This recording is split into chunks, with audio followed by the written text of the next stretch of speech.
murid-murid. Kita berjumpa lagi untuk pelajaran yang kedua. Jadi, bagi siapa-siapa yang dah rasa penat, yang dah rasa mengantuk, bolehlah pergi makan, minum. Okey, ambil rehat sekejap. Lepas tu kita sambung balik untuk pelajaran ini ya. Okey, baiklah. Untuk pelajaran kedua, kita akan masuk aspek tata bahasa. Dan hari ini, untuk tugasan kedua, kamu akan berjaya sekiranya berjaya melengkapkan sekurang-kurangnya 4 ayat menggunakan kata hubung yang sesuai. Kita akan belajar kata hubung dan kamu akan melengkapkan beberapa ayat menggunakan kata hubung yang sesuai. Sebelum kita nak buka buku aktiviti, sebelum kita nak buat kerja, jadi kita kenal dulu apa tu kata hubung. Murid-murid tahu tak apa tu kata hubung? Okey, kalau siapa yang dah tahu, bagus. Siapa yang tak tahu, tak apa. Kita sama-sama belajar. Okey, kata hubung. Apa itu kata hubung? Kata hubung ialah perkataan yang digunakan untuk mencantumkan dua atau lebih ayat menjadi satu ayat. Maksudnya ada dua ayat, kita cantumkan menggunakan kata hubung untuk jadi satu sahaja ayat. Kita tengok apa kata-kata hubung yang ada. Baik. Kata hubung pertama yang kita akan belajar ialah atau. Okey. Atau. Kata hubung yang pertama, atau. Apa itu atau? Okey. Atau digunakan untuk menyatakan pilihan akan sesuatu.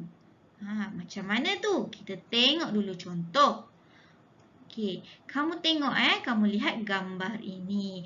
Ada seorang lelaki, murid lelaki, budak lelaki. Sama kan? Orang yang sama. Satu ni dia buat apa? Dia makan roti. Satu ni dia makan apa? Dia makan nasi. Jadi kita tengok ayat dia. Okey. Dylan makan roti. Soalan Dylan makan roti. Satu lagi. Dylan makan nasi. Macam mana kita nak menggunakan atau ini, menggabungkan dua ayat ini. Dylan makan roti, Dylan makan nasi. Macam mana kita nak gabung dengan menggunakan atau? Macam ni ya. Kita buat macam ni. Dylan makan roti atau nasi? Dia soalan soalan. Dylan makan roti atau nasi? Kita tanya, Dylan ni makan roti ke makan nasi? Okay, berdasarkan dia nak menyatakan pilihan akan sesuatu. Maksudnya, Dylan ni nak makan roti ke dia nak makan nasi? Ini cara dia. Dylan makan roti atau nasi. Okey. Seterusnya, kata hubung yang kedua. Dan. Dan. Semua mesti biasa dengarkan perkataan dan. Dan digunakan untuk menunjukkan sesuatu yang sama.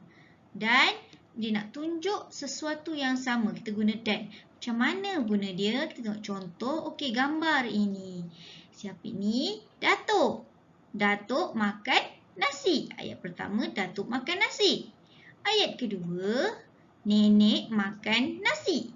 Datuk dengan nenek ni buat perbuatan yang sama kan? Dia menunjukkan sesuatu yang sama, iaitu mereka makan nasi. Jadi macam mana kita nak gunakan kata hubung dan untuk membina satu ayat? Macam mana kita nak gabungkan dia? Jadi kita tengok contoh. Datuk dan nenek makan nasi. Boleh tak kita buat Datuk makan nasi dan nenek makan nasi? Tak sedap kan? Dia kalau sedap, kita gabungkan Datuk dan nenek makan nasi. Okey. Seterusnya kita tengok kata hubung yang ketiga. Kata hubung yang terakhir yang kita akan belajar hari ini, tetapi. Tetapi digunakan untuk menunjukkan perkara yang berbeza. Dia nak tunjukkan perkara yang berbeza macam mana? Kita tengok contoh. Okey, tengok ni. Ada dua orang yang berbeza ke sama? Sama ke berbeza? Kita tengok apa mereka buat. Okey, Alia makan biskut. Alia makan biskut. Okey, siapa pula ni? Adik Alia. Adik Alia makan kek. Alia makan biskut. Adik Alia makan kek. Jadi macam mana kita nak gunakan perkataan tetapi ni? Dua ayat ini boleh digabungkan menggunakan tetapi dengan cara kita tengok. Alia makan biskut. Tetapi adiknya makan kek. Nampak tak kita guna? Alia makan biskut. Tetapi adiknya makan kek. Dua perkara yang berbeza. Dua perbuatan yang berbeza. Kan? Alia makan biskut tetapi adiknya pula makan kek. Okey, kita dah kenal 3 kata hubung. Yang pertama tadi atau. Yang kedua dan. Dan yang ketiga tetapi. Jadi setelah kenal, cikgu harap kamu faham.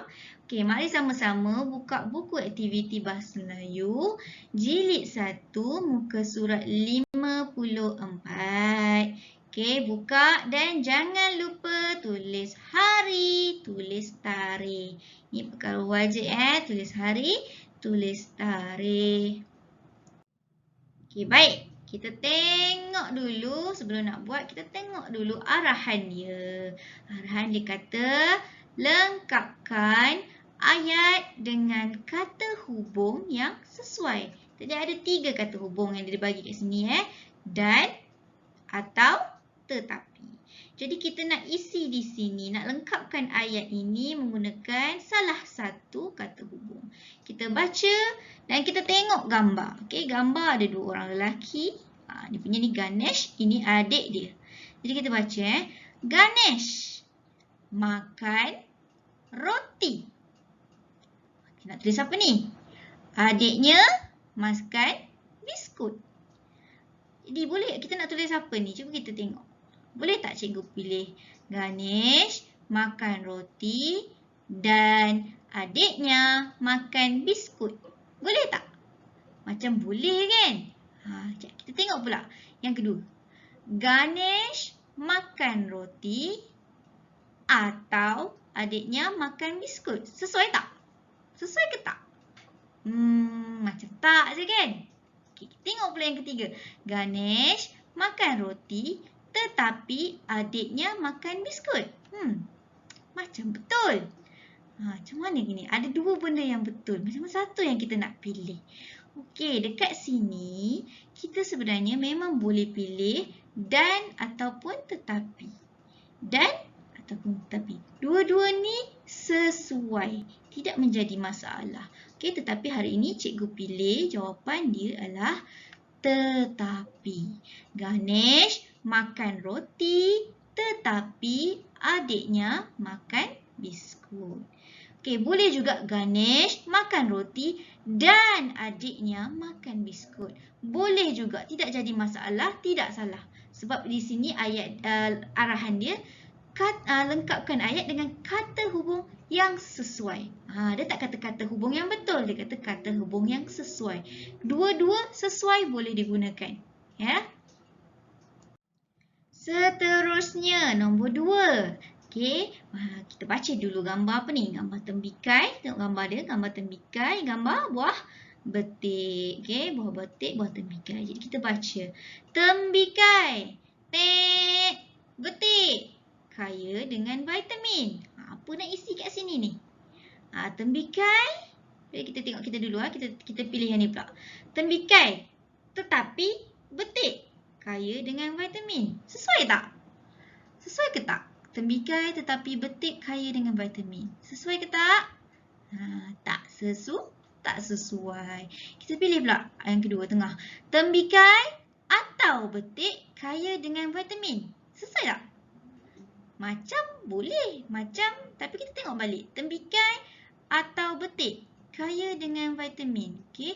Dua-dua buah ni memang kaya dengan vitamin. Jadi dia tidak boleh kita pilih atau. Okay, kita tengok yang terakhir. Sedap tak? Tembikai dan betik kaya dengan vitamin. Sedap tak ayat tu? Sesuai tak gunakan dan? Jadi jawapan dia apa? Kita tengok. Ya, cikgu pilih tembikai dan betik kaya dengan vitamin. Paling sesuai, kata hubung yang paling sesuai untuk ayat ini. Seterusnya, ayat yang ketiga. Okey, ada gambar sepotong kek. Okey, apa ni? Kita baca. Kek pandan itu murah. Tek sedap. Tek tu kat tempat kosong lah. Okay. Kek pandan itu murah. Tek sedap. Mana satu kita nak pilih? Okay, kita tengok. Kek pandan itu murah tetapi sedap. Boleh tak? Macam boleh, macam boleh. Kita tengok yang kedua pula. Kek pandan itu murah atau sedap? Kek pandan itu murah atau sedap? No. Macam tak sesuai. Okey, kita tengok yang terakhir. Kek pandan itu murah dan sedap. Macam sesuai. Kan? Ada dua kata hubung yang sesuai. Dan juga tetapi. Tapi cikgu pilih yang mana? Okey, cikgu pilih dan. Kek pandan itu murah dan sedap. Okey, murah dan sedap. Ini yang paling sesuai lah. Okay. Seterusnya, yang keempat. Okey, kita buat. Kita tengok gambar ni. Ada dekat atas meja. Ada nasi, ikan, ada buah tembikai, ada sup. Dia apa benda ni? Kita tengok baca. Masakan Ibu Rizal ringkas berkhasiat. Apa kita nak isi? Masakan Ibu Rizal ringkas berkhasiat. Kita cuba dulu Masakan Ibu Rizal ringkas dan berkhasiat. Sesuai tak? Kita tengok dulu sesuai. Macam sesuai. Okey, kita tengok pula yang kedua. Masakan Ibu Rizal ringkas atau berkhasiat? Kamu rasa sesuai ke tak sesuai? Tak sesuai kan? Okey, kita tengok yang ketiga pula. Masakan Ibu Rizal ringkas tetapi berkhasiat. Macam mana ni? Ada dua yang sedap, yang sesuai yang boleh letak dekat sini ni. Jadi cikgu pilih yang mana? Cikgu pilih tetapi. Masakan Ibu Rizal ringkas tetapi berkhasiat.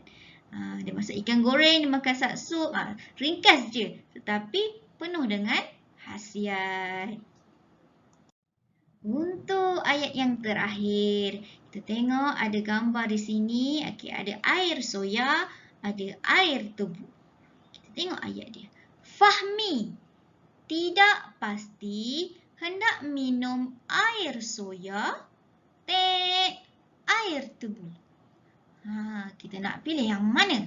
Kita tengok satu-satu dulu. Fahmi tidak pasti hendak minum air soya dan air tebu. Dia tak pasti nak minum air soya dan air tebu. Macam tak kena je. Okey, kita tengok yang kedua pula. Fahmi tidak pasti hendak minum air soya atau air tebu. Menarik? Nampak sesuai kan? Kita tengok pula yang ketiga. Fahmi tidak pasti hendak minum air soya tetapi air tebu. No. Tak sesuai sangat kan? Jadi apa yang cikgu pilih? Cikgu pilih atau. Fahmi tidak pasti hendak minum air soya atau air tebu. Fahmi dia tak tahu nak pilih yang mana satu. Nak air soya ke atau air tebu. Tadi kita dah buat pun 5 ayat. Lengkapkan 5 ayat menggunakan kata hubung yang sesuai di muka surat 57. 4. Cikgu nak kamu siapkan dahulu yang itu. Kemudian, sekiranya kamu ada masa, ibu ayah ada masa, boleh bantu. Cikgu nak kamu buat latihan pengukuhan muka surat 55. Okey, muka surat sebelahnya. Okey, sama juga dan atau tetapi isi di tempat kosong dengan menggunakan kata hubung yang sesuai. Okey, sekiranya tidak ada masa, cikgu tak paksa untuk buat. Sekiranya ada masa, ada kelapangan, boleh buat sebab kita hari Rabu, hari ini baru hari Rabu, kita akan berjumpa minggu depan hari Isnin kan? Kalau ada masa di antara itu boleh buat, jadi kamu buat. Tidak ada paksaan. Okey, penerangan untuk tugasan kedua, pelajaran yang kedua sudah selesai. Kita akan berjumpa lagi pada minggu hadapan hari Isnin. Macam biasa, cikgu harap semua orang, semua murid-murid cikgu duduk di rumah, jaga kesihatan, jaga makan minum, sentiasa makan menu yang sihat. Okey, sehingga berjumpa lagi di minggu hadapan. Bye-bye.